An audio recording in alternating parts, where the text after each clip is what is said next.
Hello everyone and be welcome to this 30 days challenge.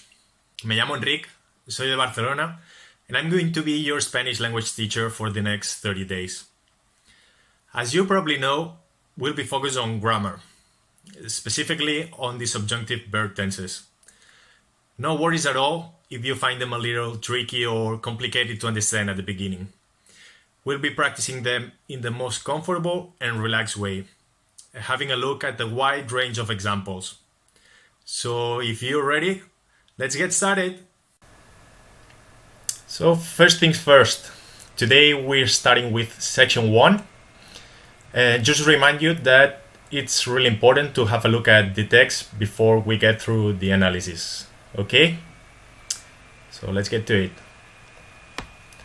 Era un día normal, otro día más en la vida de Marcos.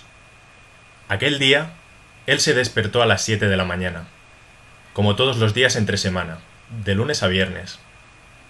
Cuando se despertaba, siempre esperaba que el primer rayo de la luz del sol entrara por la ventana.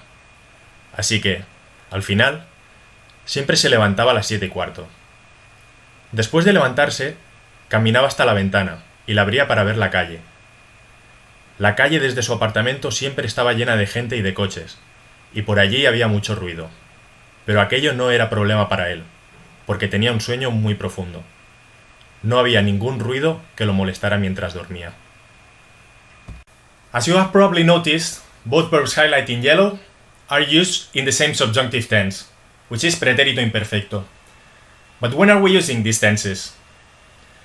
As the text reflects, Pretérito Imperfecto is commonly used to explain actions that happen in the past or at the same time we're talking about them, depending if the verb of the main sentence is in present or past tense.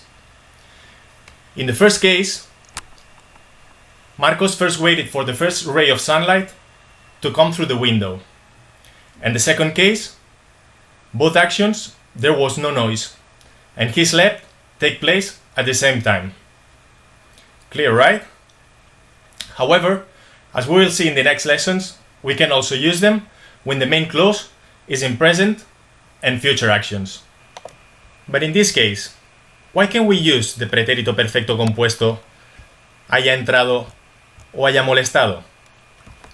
Because these ones can only be used when the action just took place, so it is already finished or the action is still taking place. And another verb tense we cannot use, pretérito pluscuamperfecto de subjuntivo. Hubiera, hubiese entrado, hubiera, hubiese molestado. Because this one is used when the action could have or would have taken place in the past, but finally did not. Also note that this tense has two ending options with exactly the same meaning. We can use either entrara o entrase, or molestara or molestase. Like in this example with the verb caminar. We can use either caminara or caminase.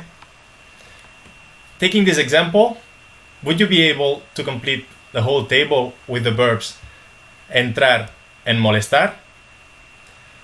Also note that either the first person singular and the third person also in singular have exactly the same ending. Well, so how did you do? Was it difficult or confusing maybe at the beginning? As I've said before, no worries at all, because we'll be working hard on this tense for the next weeks. From now on, it's your turn. Please feel free to ask me any questions you may have, and keep on practicing with your own examples, so that we can discuss if they are correct or not, and why. I will be so happy to answer to all your questions. So see you tomorrow.